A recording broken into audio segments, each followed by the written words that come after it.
Bismillahirrahmanirrahim. Assalamualaikum warahmatullahi wabarakatuh. Kami dari kelompok 12 akan menjelaskan tentang produk hukum peradilan agama. Pemateri pertama yaitu saya sendiri, Inayatul Khairiyah, NIM 19210088. Nah, produk hukum peradilan agama ini yaitu suatu produk-produk yang sebenarnya itu sama dengan produk-produk yang berada di lingkungan peradilan umum yang pada prinsipnya telah sesuai dengan peraturan perundang-undangan. Dan di pasal 60 nomor 7 tahun 1989 telah dijelaskan bahwa peradilan agama hanya mengenal dua produk hukum. Yang pertama itu putusan dan yang kedua yaitu penetapan.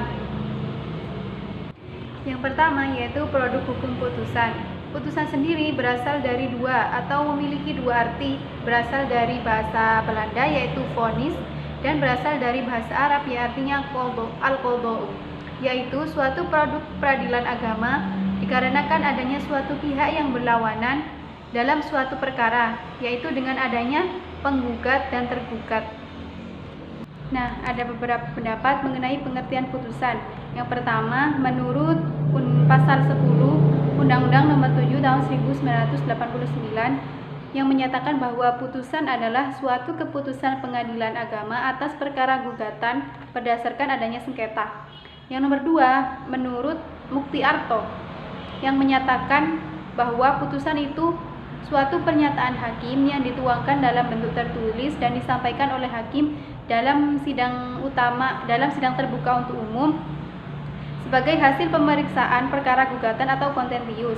Yang ketiga, menurut Gumala Dewi menyatakan bahwa putusan itu juga suatu pernyataan hakim yang dituangkan dalam bentuk tertulis dan diucapkan oleh hakim dalam sidang terbuka untuk umum sebagai hasil suatu pemeriksaan perkara gugatan berdasarkan adanya sengketa. Yang nomor 2 yaitu asas pelaksanaan putusan. Asas pelaksanaan putusan ini ada 4 macam. Yang pertama, putusan itu telah berkekuatan hukum tetap kecuali pelaksanaan putusan with forbar bijuforat, putusan provisi, putusan perdamaian, dan eksekusi berdasarkan gross akta. Yang kedua, putusan tidak dilakukan dengan adanya sukarela, meskipun telah dilakukan teguran atau amending oleh ketua pengadilan agama.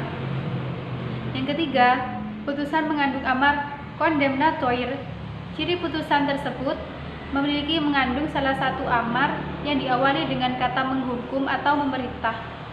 Yang keempat, eksekusi di bawah ketua pengadilan agama, yaitu pengadilan yang berwenang melaksanakan eksekusi adalah pengadilan agama yang menjatuhkan putusan tersebut atau pengadilan agama yang diberi didelegasi wewenang oleh pengadilan agama yang memerintahkannya. Selanjutnya yaitu macam-macam putusan dari segi fungsinya dalam mengakhiri suatu perkara. Ada dua, satu putusan akhir dan dua putusan selah. Yang dinamakan putusan akhir yaitu suatu putusan yang mengakhiri pemeriksaan di persidangan, baik yang telah melalui semua tahap pemeriksaan ataupun yang tidak atau belum menempuh semua tahap pemeriksaan. Contohnya, putusan yang dijatuhkan sebelum sampai akhir dari tahap-tahap pemeriksaan tetapi telah mengakhiri pemeriksaan. Putusan ini dibagi menjadi 4 macam. 1. Putusan akhir. 2. Putusan verstek yang tidak diajukan vervet. Yang ketiga, putusan tidak menerima. Dan yang keempat, putusan yang mengatakan pengadilan agama tidak berwenang memeriksa. Kemudian yang kedua dinamakan putusan selah karena putusan ini yang dijatuhkan masih dalam proses pemeriksaan suatu perkara dengan tujuan untuk memperlancar jalannya pemeriksaan. Putusan selah ini tidak mengakhiri pemeriksaan, akan tetapi akan berpengaruh terhadap arah jalannya suatu pemeriksaan. Putusan selah ini tidak dapat dimintakan banding kecuali bersama-sama dengan putusan akhir yang seperti dalam pasal 201 RPG atau pasal 9 ayat 1 Undang-Undang Nomor 20 Tahun 1941. Nama-nama putusan selah ini yaitu 1.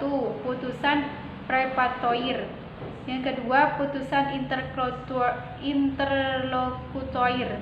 Yang ketiga, putusan insidentil, dan yang keempat, putusan provisionil.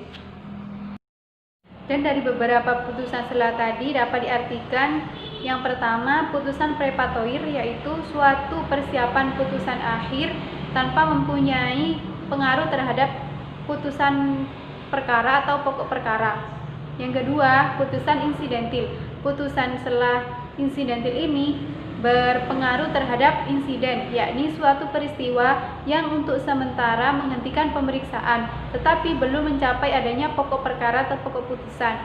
Sedangkan yang nomor 3 yang dinamakan putusan interlokutoir, itu putusan yang isinya itu memerintahkan pembuktian. Contohnya, perintah untuk pemeriksaan saksi atau pemeriksaan objek sengketa. Yang keempat, putusan provisionil. Putusan ini maksudnya putusan selah yang menjawab gugatan provisionil. Dan yang terakhir, dari beberapa macam putusan berdasarkan dari segi tidak hadirnya pihak pada saat putusan itu dijatuhkan. Yang pertama ada putusan gugur. Maksud dari putusan ini yaitu putusan yang menyatakan bahwa gugatan atau permohonan gugur karena penggugat atau pemohon itu tidak hadir. Yang kedua dinamakan putusan first take, yaitu putusan yang dijatuhkan karena tergugat atau termohon ini tidak hadir meskipun sudah dipanggil secara resmi. Yang ketiga dinamakan putusan kontradiktoir, yaitu suatu putusan akhir yang pada saat dijatuhkan atau diucapkan dalam sidang tidak dihadiri oleh salah satu pihak pemohon atau pihak termohon. Dalam putusan ini tidak disyaratkan bahwa baik penggugat atau tergugat pernah hadir dalam sidang tersebut, dan terhadap putusan ini dapat dimintai banding. Assalamualaikum warahmatullahi wabarakatuh. Nah, di sini saya akan melanjutkan materi yang tadi disampaikan oleh pemateri yang pertama. Nah, yang keempat yaitu ada bentuk dan isi putusan. Bentuk dan isi putusan ini di dalamnya terdapat yang pertama bagian kepala putusan. Di dalam bagian kepala putusan ini ada nomor urut perkara, jenis perkara, serta pendaftaran tahun perkara. Yang kedua yaitu ada nama pengadilan agama. Contohnya seperti Pengadilan Agama Kota Malang mengadili perkara-perkara perdata di tingkat pertama. Yang ketiga yaitu ada identitas pihak-pihak. Nah, di dalam ini identitas pihak-pihak ini terdapat nama, agama, umur, alamat, pekerjaan, serta yang lainnya. Lalu yang selanjutnya yaitu ada duduk perkaranya. Nah, di dalam duduk perkara ini nantinya itu ada gugatan dari penggugat, jawaban tergugat, lalu keterangan para saksi, serta kronologi yang disertai dengan bukti yang kuat. Nah, selanjutnya yaitu ada pertimbangan hukum. Nah, di dalam pertimbangan hukum ini harus disertai dengan fakta-fakta yang material. Lalu ada badan hukum. Setelah badan hukum ini ada amar putusan. Nah, amar putusan ini berisi tentang kata yang diawali dengan mengadili yang ditulis menggunakan huruf kapital semua. Nah, setelah itu ada kaki putusan. Nah, di dalam kaki putusan ini ada nama, tanggal, hari, alamat, bulan, serta nama hakim dan paniteranya.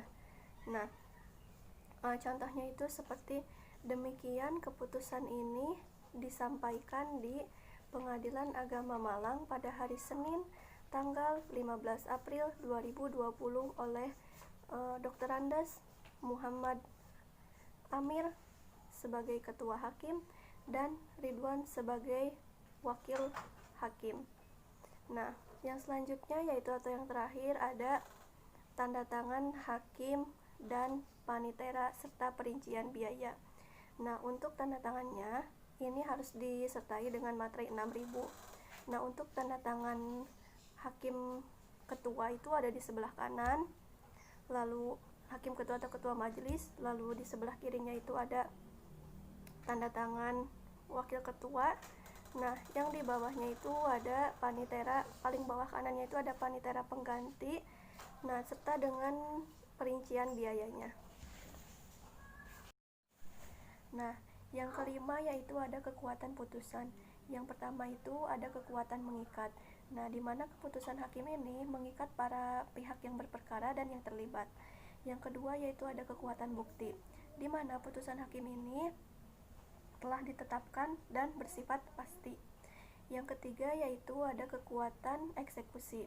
Nah, kekuatan eksekusi ini harus dilaksanakan karena putusan ini sifatnya itu memaksa. Nantinya itu putusan ini tuh akan dipaksa oleh alat-alat negara. Yang selanjutnya yaitu pengertian penetapan. Pengertian penetapan yang pertama yaitu menurut G. Maladewi. Penetapan adalah pernyataan hakim yang dituangkan dalam bentuk tertulis dan diucapkan oleh hakim dalam sidang dalam bentuk umum sebagai hasil dari pemeriksaan perkara permohonan atau volunter. Yang kedua yaitu menurut Raihan Rashid. Nah, penetapan dalam bahasa Arab disebut juga dengan al-isbat dan beschikking dalam bahasa Belanda, yaitu produk pengadilan agama dalam arti bukan peradilan yang sesungguhnya yang diistilahkan jurisdiktio voluntary. Yang ketiga yaitu menurut Yahya Harahap. Menurutnya, penetapan adalah keputusan pengadilan atas perkara permohonan.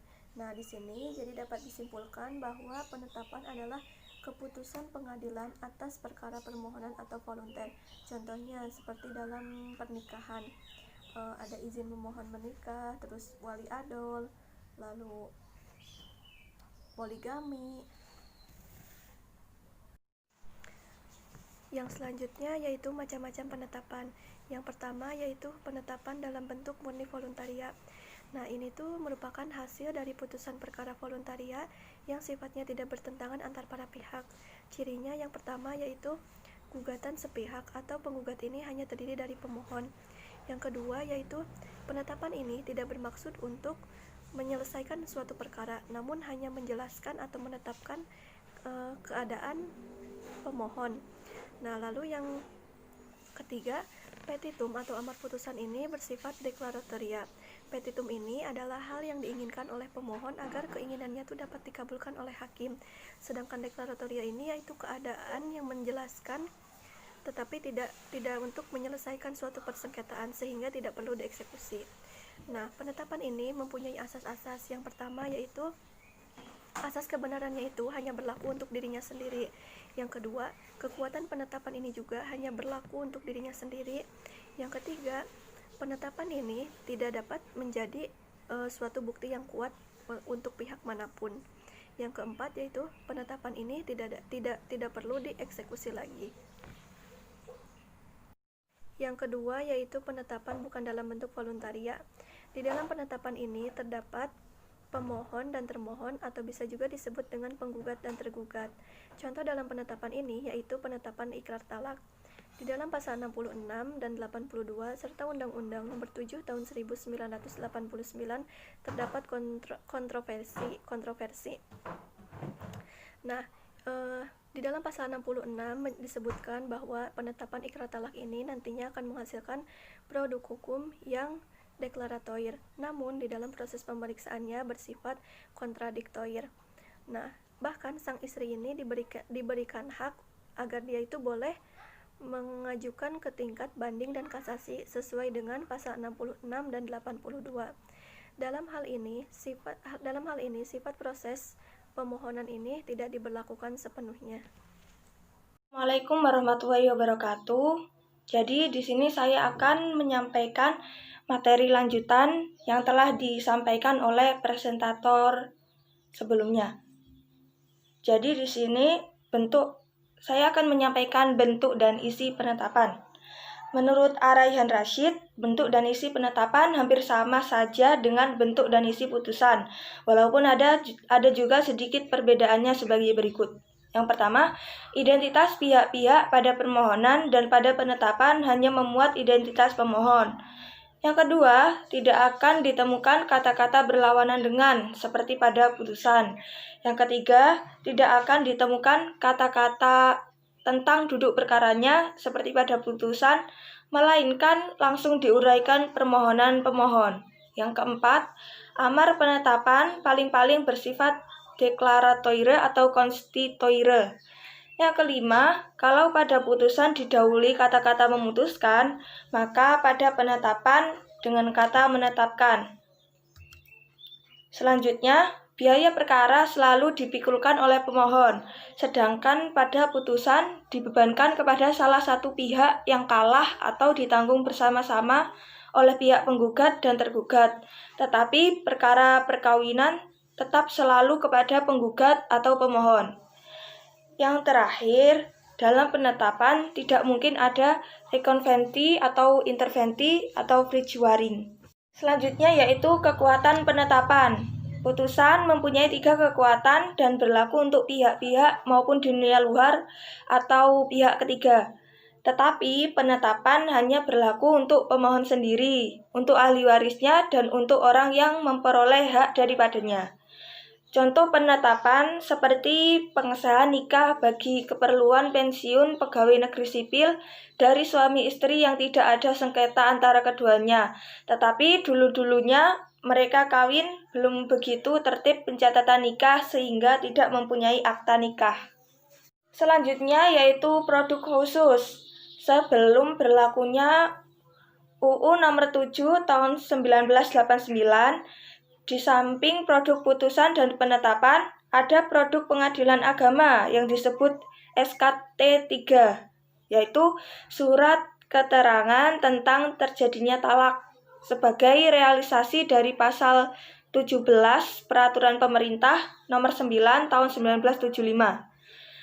Pasal ini telah dicabut atau digantikan oleh pasal 71 ayat 2 UU Nomor 7 Tahun 1989, sehingga SKT 3 sudah bertukar dengan penetapan yang tidak berlaku banding seperti disebutkan pada pasal 71 ayat 2 tersebut. Cukup sekian materi yang dapat kami sampaikan, kurang lebihnya apabila ada kesalahan kata mohon dimaafkan. Wassalamualaikum warahmatullahi wabarakatuh.